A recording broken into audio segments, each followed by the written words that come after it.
Again, because we're running out of water, but we may add a little bit this weekend. Let's start with this, though, you guys. We're starting to see the nature of the clouds change a little bit over us as we get into the warmer portion of the season here, and there is still just a little bit of snow left over the northern mountains. That's the remnants of winter in Red River, but the cumulus clouds floating overhead showing us that things are starting to change a little bit for us, and we will see more and more of this, and eventually we'll start to squeeze out some rain as we set up for our monsoon flow, which is still a ways away, but we are hoping for a good season because we need it very badly. But for today, well, temperature-wise, it's great. 74 degrees here in the metro. West-northwest winds for us, 17 miles an hour. So the winds are a bit more of a factor than we'd necessarily like to see. 60s and 70s across the north, down to the south, anywhere from the 60s all the way up into the 80s around Roswell and Carlsbad at this hour. Sustained winds strongest around areas like Raton and Alamosa right now. When you throw the gusts into the mix, in Albuquerque, we're still at 26 miles an hour for a wind gust, 32 Alamosa, 22 Cortez, 22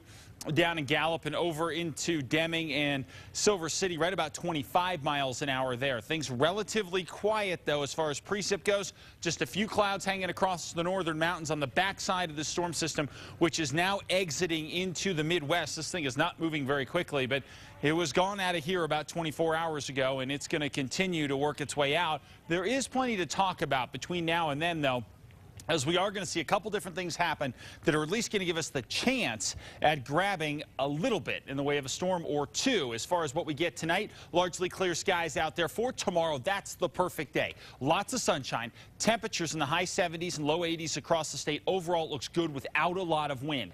Then we start to ramp up the winds again as a little weather disturbance goes into the Four Corners. That will possibly produce at least a couple showers across the northern mountains as this thing exits off to the north here, and we'll see maybe a spot thunderstorm here. Then beyond that, as we get into Saturday especially and then into Sunday, we're going to start to pull in a cold front across the east. This helps us because it's going to charge the east with at least a little bit of moisture, so we could grab a storm or two there by Sunday, and we'll create a good little east wind here in the metro area as well. And the best news of all, it will reduce fire danger a bit as it introduces a little more moisture across the state. So things are starting to improve a little bit over the next few days. It's not that we have a major league storm on the way by any stretch, but at least we're not going to have the really elevated fire danger, or at least fire weather. The fire danger is going to stay high, but the fire weather will improve at least a little bit.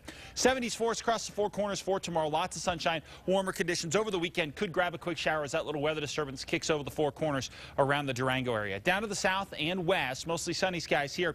Southwest winds 10 to 15 miles an hour. Overall, lots of sunshine and fairly mild temperatures, getting all the way to 80 in Silver City by Sunday. No threat of grabbing any sort of rain. Over into the southeast, temperatures here 70s and 80s for tomorrow. Overall, a very nice day. Northeast winds not a factor, just 10 to 15 miles an hour. Now, over the weekend, we're going to cool down even further and possibly grab a stray storm around Chaves County, but again, that chance is only at about 10%. North and east, temperatures here tomorrow, 60s and 70s, but the best news of all, a southeast wind at 10 to 15 miles an hour, a huge improvement. Winds will ramp up Saturday and Sunday with a chance at a spot storm across northeastern portions of the state. Over the northern mountains for tomorrow looks good. Temperatures in the 60s and 70s, winds not a huge factor, but a spot storm will be possible over the higher elevations throughout the weekend here. And one downside to that, if we end up with some lightning strikes and don't get a lot of rain to the ground, we could see some new ignition, so we do need to watch out for that. 72 in Sandia Park, 72 in Edgewood, 71 out in Mountain Air. Mostly sunny skies, warmer conditions, and high 70s here in the metro tomorrow. Winds not a factor. If you've been waiting for that day when the winds are not a problem, temperatures aren't a problem, showers aren't a problem, tomorrow's your day. Perfect. Over the weekend. Weekend really doesn't look too bad either, though, you guys, although east winds will be a factor by late tomorrow night. Winds not a factor. Thank you, Mark. Sports is next.